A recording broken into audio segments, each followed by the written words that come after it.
Ayan, isang magandang araw muli sa atin lahat mga kababayan, mga ka-DDS, mga ka-Solid VMR. Maligayang pagbabalik sa ating channel. Ito naman mga kababayan. Magtatawanan na kagad tayo, umpisang-umpisa pa lang. Sapagkat, tingnan nyo nga itong inyong beautiful Risa Hontiveros mga kababayan. Ay, pahiyang-pahiya na naman. Gusto naman mang boards dyan sa Cebu. Panoorin muna natin agad mga kababayan. Maraming salamat sa napakainit at init sa puso. With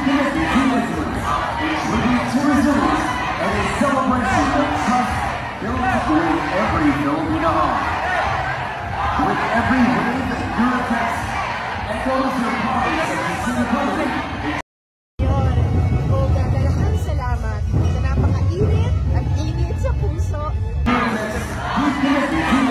Napakainit sa puso, masakit sa puso. Mga kababayan, sapagkat iyan po, nasaksihan po ninyo kung paano po siyang mainit po na tinanggap ng sigawan. Ngunit Duterte po ang sinisigaw ng taong bayan dyan nga po sa Cebu, sa Sinulog. Ayan, ito na naman tayo Ito talagang mga babaeng ito mga mangga talaga napapatunayan lang talaga dito, no? Nagpapabango na naman siya mga kababayan. Totoong-totoo talaga sinasabi ni BP Inday, kaya wala talaga silang kawala Kaya ganun na lang nila talaga sirain at banatan itong si Vice President Inday Sara Duterte. Yan mga kababayan, nakita nyo po kung gaano po napahiya dito itong si Senadora Hontiveros.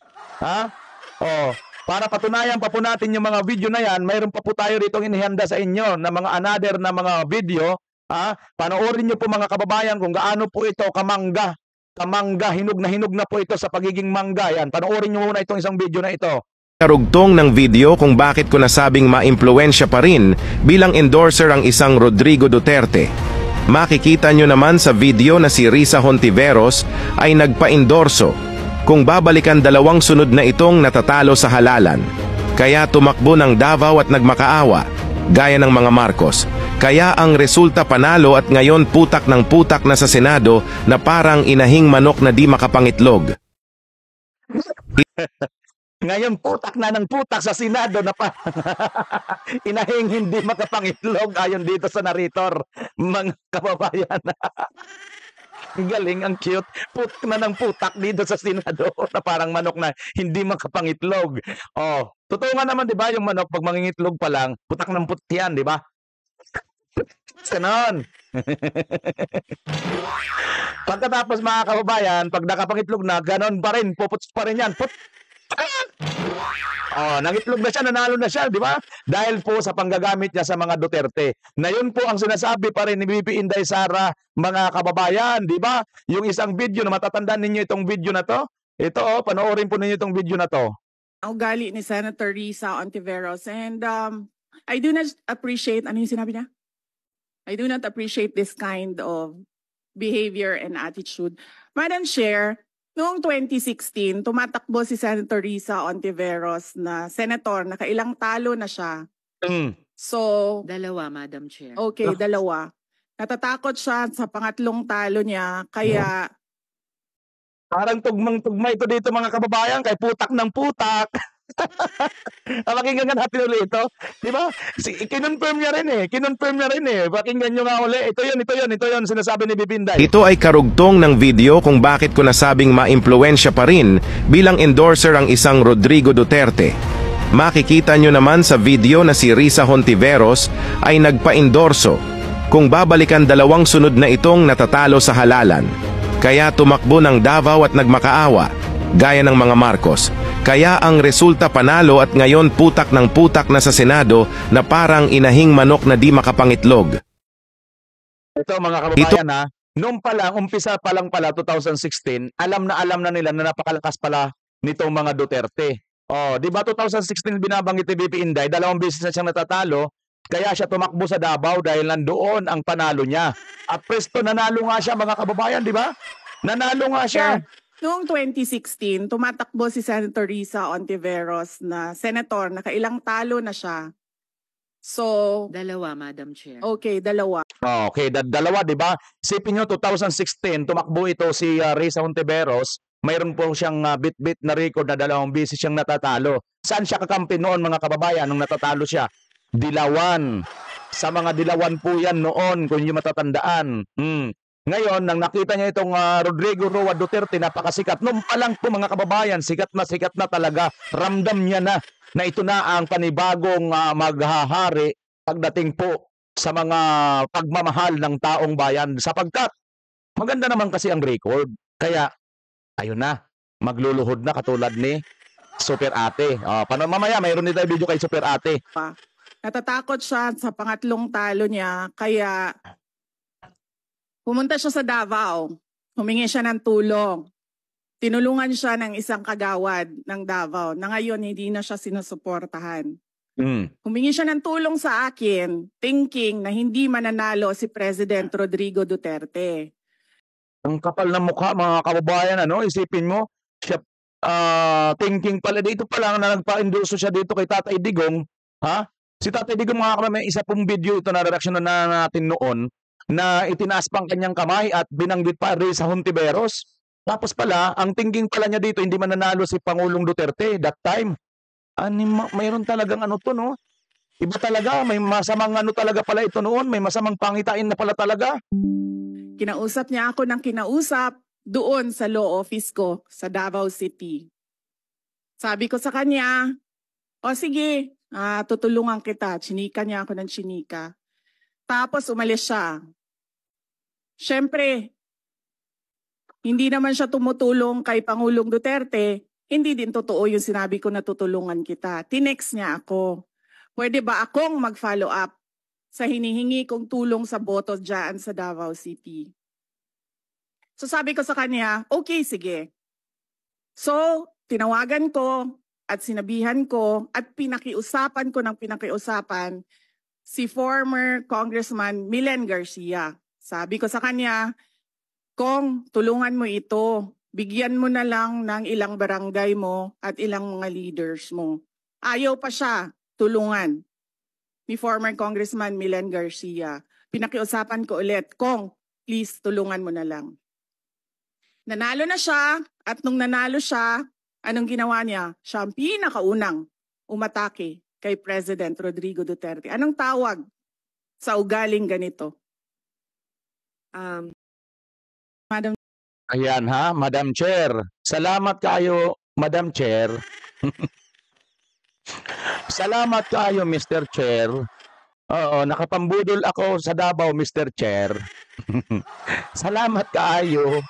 Pero pagdating po sa Cebu, hindi na po umubra ang aking pambubudol, Mr. Chair. Mr. Chair, bakit nga naman Mr. Chair? Panoorin nyo guys. Sa tanan ng mga Cebuano, Viva Pin Senyor.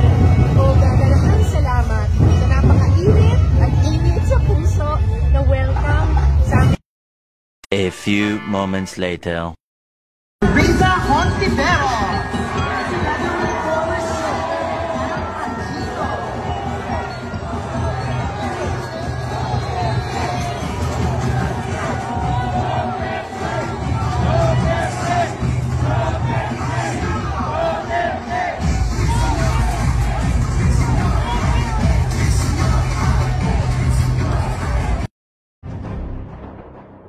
Ano nangyari? Hindi na nakaporma. Hindi na nakaporma si Salamat kaayo, Mr. Chair. Hindi na nakaporma, mga kababayan. Hindi na siya pinaporma ng Cebu. Sabi siguro ng mga taga Cebu, dito ka na naman ha. Mambubudol ka na naman. Salamat kaayo, Mr. Chair. Ayan, no? Mga taga Cebuanon. O gagalakan salamat sa napakainit at init sa puso na welcome sa A few moments later. Nagpasalamat siya, mga kababayan, dahil sa napakainit daw ng pagtanggap sa kanya ng mga Sugbuanon, taga Cebu. Sugbu kasi ang tawag sa mga Cebu, taga Cebu Sugbuanon. Yan kasi pure, mga kababayan, na tawag dyan sa mga Cebu. Para bang mga taga Samar, mga waray nun, ganon. Kala niya, makakaisa naman siya dito sa Cebu. Alam nyo mga kababayan, ha, mayroon talaga itong balak sa 2028. Kung hindi man eleksyon, presidential election, ha, at least man lang senador uli. Pero titingnan natin mga kababayan kung inyo pa ba itong ano, inyo pa ba ito? O gusto niyo pa ba? Babahala na kayo sa buhay nyo. Alam nyo na, di ba? Kitang-kita nyo na, nagpa-endorse kahit Tatay Digong, nagpatulong kay BP Sara, pero anong ginawa? Ngayon, kung makabanat, kuda ng kuda, sabi pa nga na isang narrator, putak ng putak, na parang manok na hindi makapangitlog, after mangitlog, putak uli ng putak. Mga kababayan, ayan po ang klase ng ating mga mambabatas ngayon. Akala niya sa Cebu, mabubudol niya uli, no?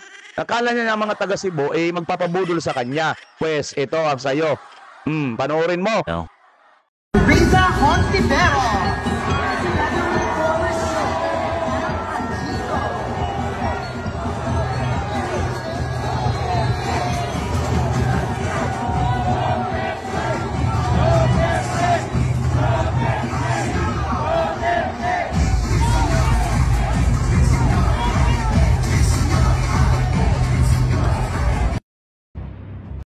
Paano ba yan? Puro Duterte ang sigaw. Di ba? Mayroon pa isa dito. Ito, mas malaki yata ito. Tingnan nyo nga mga kababayan. Ayan, mas malaki ito. Tingnan nyo. Tingnan nyo.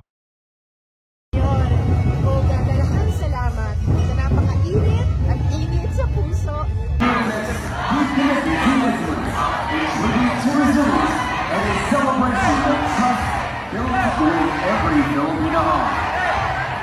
With every wave that Duratex echoes your promise of sustainability, ensuring that every Duratex product is crafted with care for the individual, a tribute to resilience and a celebration of trust built with every Filipino home. With every wave that Duratex echoes your promise of sustainability, ensuring that every Duratex product is crafted with care for the environment. And like the sky, Duratex soars higher with innovation, delivering. Ikaw kaya, pag ikaw ang nandun sa lugar na yan, di ka kaya lalayas kagad. Hindi ka kaya mahihiya dyan, mga kababayan. Hindi ka kaya tatakbo. Anong yung reaksyon pag sakasakaling ikaw nandyan na pagkatapos mo pasalamat dahil nga sa mainit ang pagtanggap sa iyo, kamo, no? Ang iniisip mo talagang mahal na mahal ka ng mga taga Cebu at mukhang makakapambudol ka na naman. Hindi na obra yung yung Bisayang Bisayang baliko, Bisayang tinghilaw. Hindi na obra diyan. Mga Cebuano na yan, pure yan ng mga Bisaya, hindi obra diyan ng mga faking Bisaya, ha? Kahit mga yan Bisaya, hindi mayroon din yan mga criteria. Yung original na mga Bisaya hindi ka obra. Ayan, mga kababayan. Speaking ng mga mangga, nako, ito pa, isa pang mangga, mga kababayan. Ngunit ang pagkamangga niya ngayon ay mukhang mapapakinabangan natin, mga kababayan. Galing tayo dito sa isang mangga na gusto na naman bumanat, gusto na namang makaisa, makapamangga na naman, makapambudol na naman. Ayan, mga kababayan, at sinigawan po siya at nagsisigawan at mayroon pong mayroon pa pong ang tawag nun, yung Duterte, nakakabinging sigawan ng taong bayan ng taga Cebu ng Duterte dyan nga po sa Sinulog Festival. Ano ang inyong masasabi dito, mga kababayan? Kung ikaw si Risa Hontiveros, anong gagawin mo? Mag-i-stick ka pa ba dyan? O lalayas ka na dyan? At huwag ka nang umasa na ibubuto ka ng mga taga Cebu. At dahil sa ginawa mo sa mga Duterte, ewan ko na lang kung ang mga Cebu talagang magpapabudol pa rin sa iyo. Kabayan, i-comment mo dyan sa comment section. Samantala, isa na namang babae uli, mga kababayan, at mukhang kailangan natin to ngayon, no? Dahil ito, natatanda natin kanina, di ba? Ang reaction dito ng isang pangalan nito? Isang babae, no? Na pinababulaanan po, no? Na ang mga yung blanco nga andyan nga mayroon nga po talagang blanco na mga papel. Ito nga po ay super ate. Again, ano ako dito, no? Ibig ko lang sabihin dito, mga kababayan, kasi nga po labanan po ngayon ng mga fake news, no? At depende na lang po yan sa karami kung sino po ang magkikater nito, sino magna-narrator, no? At depende rin po kung sino yung mga narrator. Paramihan at pagalingan na lang po ito ng narrative, mga kababayan. At syempre naman palakasan na lang din ng ng bayan. Palakasan ng sigaw. Pero sa totoo lang mga kababayan, ano pa man ang isigaw nila dyan, maliwanag sa sikat ng araw, na nanggaling po yan dito kay Super Ate. Ngayon, ito, pakinggan at panoorin natin ang sinasabi ni Super Ate. Ko po ang ikalawa at huling meeting nitong BICAM na ito. Minabuti kong hanapin ang mga papeles at dokumento bago sana magsalita at magbigay ng anuman reaksyon. Ulitin ko po, sabi niya ni Super Ate, mga kababayan, yan po ang ating binasa, yan po ang ating binasa noong kanina lang ng live natin. Pero ngayon, ito, uulitin niya. Ito hindi na po ito binabasa, ha? Hindi na po ito binabasa, kundi napapanood na natin, ha? Hindi lang ito basta post, no?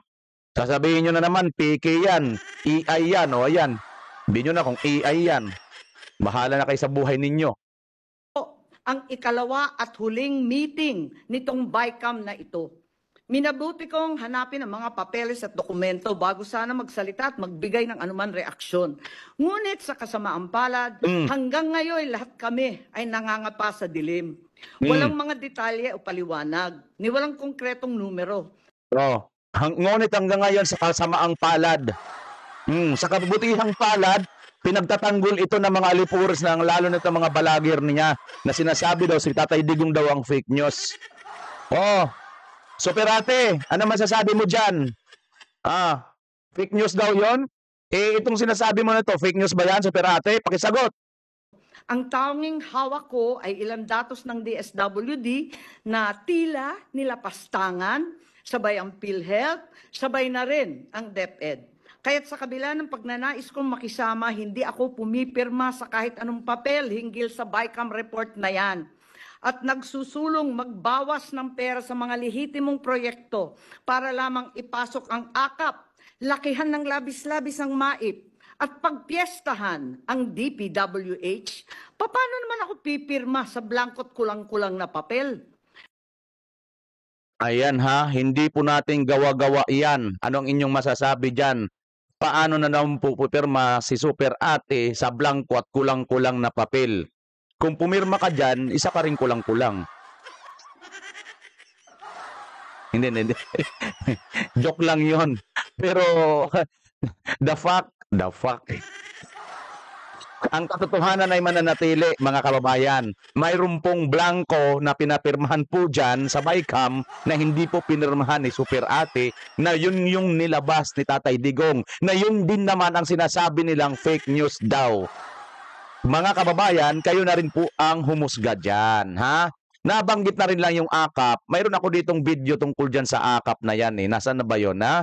Mayroon akong video dyan, Nasaan na yung akap na yan? Gusto nyo ba yun? Mayroon yan, Mayroon yung sa akap na yan, Ito. Wait lang, guys, ha? Tungkol dyan sa akap na yan, ito yata yun, akap. Lang paramdam ka akap. Ito. Okay ba sa inyo?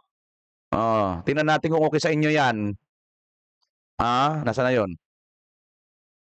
Loading. Ayan na.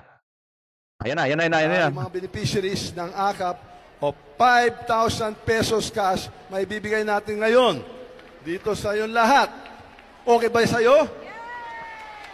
Sabihin mo naman sa akin kasi itong mga programa kagaya ng AKAP, yung ibang mga kaibigan natin sa Senado, nagdadalawang isip kung itutuloy natin to.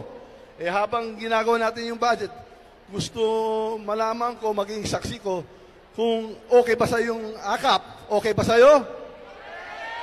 Parang mahina.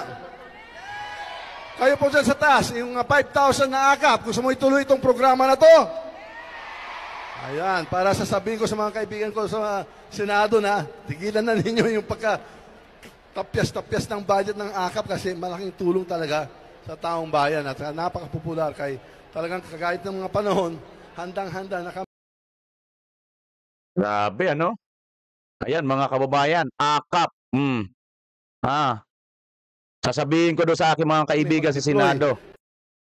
Yung mga beneficiaries ng AKAP o 5,000 pesos cash may bibigay natin ngayon dito sa yung lahat. Okay ba sa'yo? Okay ba yan sa'yo? Sa inyo ba? Okay ba sa inyo yan, akap? Sabihin mo yan kay Super Ate sa pinsan mo. Di ba sabi ni Super Ate? Ano sabi ni Super Ate? Paano siya pipirma kung kulang-kulang? Ulitin ko po, ang ikalawa at huling meeting nitong BICAM na ito. Minabuti kong hanapin ang mga papeles at dokumento bago sana magsalita at magbigay ng anuman reaksyon. Ngunit sa kasamaang palad, hanggang ngayon lahat kami ay nangangapa sa dilim.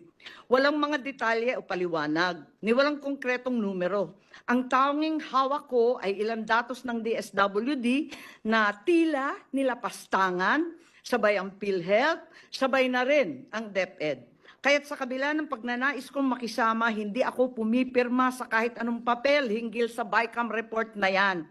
At nagsusulong magbawas ng pera sa mga lehitimong proyekto para lamang ipasok ang akap. Lakihan ng labis-labis ang MAIP. Ayan, no? Para lang ipasok sa akap. Ayan, narinig nyo mismo kay Super Ate, mga kababayan, ha? Na ayun naman ang gustong mangyari ni Martin. Ipapakiusap daw niya. Ipapakiusap daw niya itong akap. Sabihin mo naman sa akin kasi itong mga programa kagaya ng AKAP, yung ibang mga kaibigan natin sa Senado, nagdadalawang isip kung itutuloy natin to. Ayan, mga kababayan, ang mga kaibigan natin sa Senado, nagdadalawang isip, itutuloy natin to. Hindi mo lang kaibigan. Pinsan mo naman yata yan si Super Ate. Hoy, bakit hindi mo kausapin yan? Bakit hindi mo pinirmahan yun? Ano ba mayroon dyan sa akap na yan? Ayan, mga kababayan, ilantad po natin ito at balatan po natin itong mga ito na kanilang mga ginagawang pambubudol, panggagamit, lalo na nga sa naratibo nitong akap puno na nakakatulong. Pero ang totoo, tambay at tamad lang ang nakikinabang dito. Ayan, mga kababayan, kayo na po ang humusga dito po kung sino ang nagsasabi ng totoo, sino rito ang nambubudol at sino ang mga manggagamit sa inyong napanood. Ang mga Duterte nga ba, ang mga manggagamit at mga mambubudol at mga fake news, o ang inyong mga napanood na mga naninira sa mga Duterte? Mga kababayan, mahalaga po ang inyong opinyon at ang inyong suwestyon. Paki-comment nyo po dyan sa baba at pag-uusapan po natin. Muli mga ka-DDS, ito si BIMR Channel, pansamantalang magpapaalam at magkita-kita tayong muli kung loloobin ng Panginoon.